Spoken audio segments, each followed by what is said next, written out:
Paul said, always in every prayer of mine for you, all making request with joy. The time of prayer was not an ordeal for Paul. He didn't say, oh, I've got to go through the ordeal of prayer for those folk again. No, he said, as I am here in jail, it is a lot of fun to pray for you Philippians. It brings joy to my heart.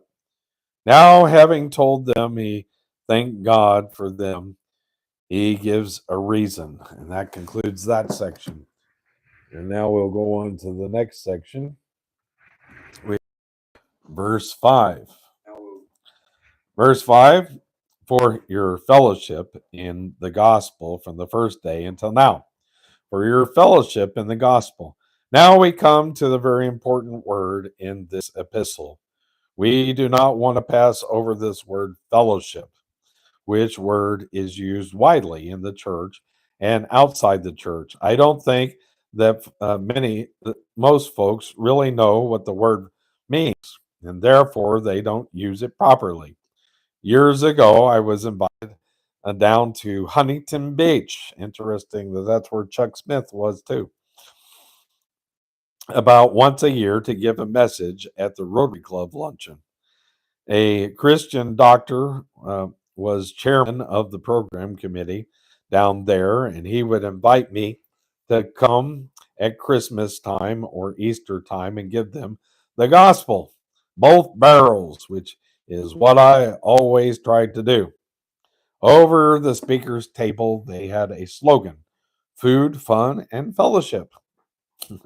Those three things belonged to the early church, and I didn't feel that the Rotary Club should have bragged about having any one of the three. For food, there would be embalmed chicken with peas as hard as bullets. For fun, they had corny jokes. The fellowship consisted of patting someone on the back and saying, hello, Bill, how's business? Now, that is not fellowship in the biblical sense of the word. The Greek word is koinonia. And that's what that I shouted out tonight. Koinonia, fellowship. There we go. Tell us about it.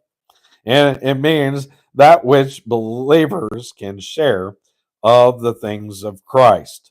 There are three elements that must enter into it: spiritual communication, systematic cooperation, and sweet communication. Verse 1, the spiritual communication is sharing the things of Christ. This would be sharing a great truths concerning Christ. Number 2, me and Sheila Monday night had this spiritual communication. We had koinonia, fellowship, as we talked about the things of the world. Number 2, and God in it.